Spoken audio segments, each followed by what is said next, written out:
Assalamu alaikum warahmatullah. Bu Masjid Abdullah bin Abbas radıyallahu ta'ala anh. Taif ismimiz. Ego Makbariyat Abdullah bin Abbas radıyallahu anh. İş बिल्कुल बंद. Etmiş Abdullah bin Abbas radıyallahu ta'ala anhu dafn kare. Diyavara spoyt.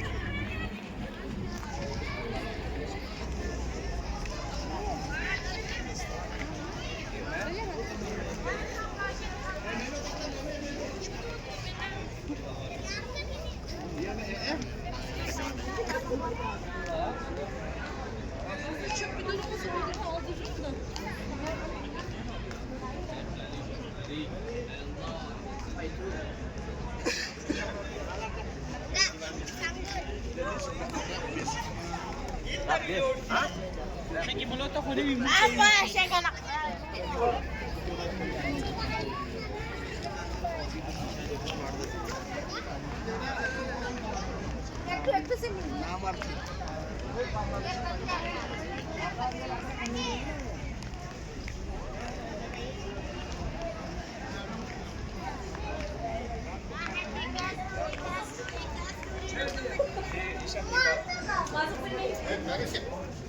Namaz khan. Ya istad mame. Ani ya istad hindi mo.